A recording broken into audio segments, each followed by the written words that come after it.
and the only evidence thus far is a hint, an unnamed source telling a rival London tabloid that News of the World reporters had tried to buy phone numbers of 9/11 victims in hopes of hacking into their voicemails. Sally Regenhard, who lost her 28-year-old firefighter son on September 11th, told Politico today it's hard enough for people to deal with the 10th anniversary, and now this, it just adds more salt to the wounds. If it's true, then it is an egregious violation of decency and respect. Joining me now is John Dean, Countdown contributor, author of Conservatives Without Conscience, and of course, White House counsel to President Richard Nixon. John, good evening.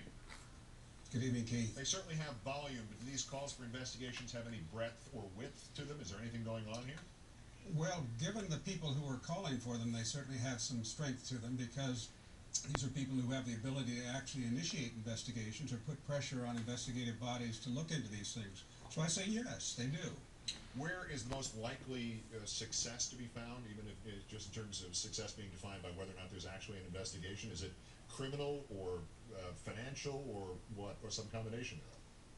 Well, I suspect that the most likely place will be the SEC, and the staff is probably already making some preliminary looks at the accounting practices to see how they accounted for what were in effect bribes.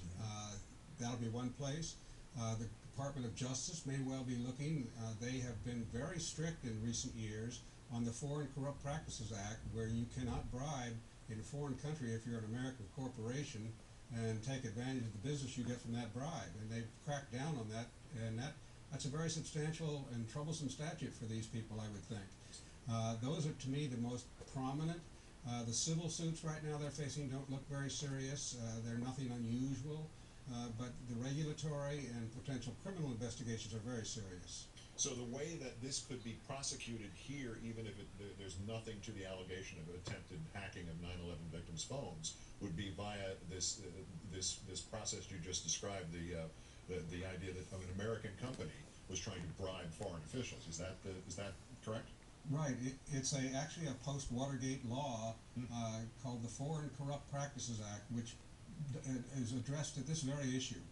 That American corporations cannot pay bribes in foreign countries as a way of doing business. It's a statute that can only be brought against the people here in the United States, as they don't have a jurisdiction over the people in Great Britain. But if there's a conspiracy to do that, and the people in the United States were involved and aware of it, they're in a heap of trouble.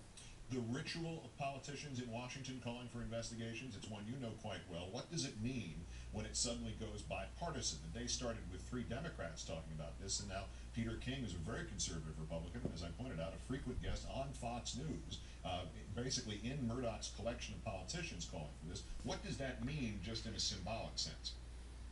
Well, it's kind of a crack in the wall symbolically when somebody like Peter King, who is clearly, his credentials are very pro-Fox in their positions, and he's a frequent guest there, that he's taken the independent position to say, hey, this is something we need to look into.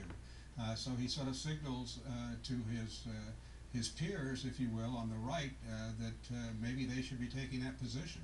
Do you find it unusual that these politicians would be trying to read the tea leaves? I mean, again, Rockefeller said he guessed they'd find criminal stuff, which is, I guess, a legal term, criminal stuff. And King said that he expected more things to come out as we approach 9/11. It seems awfully unusual for them.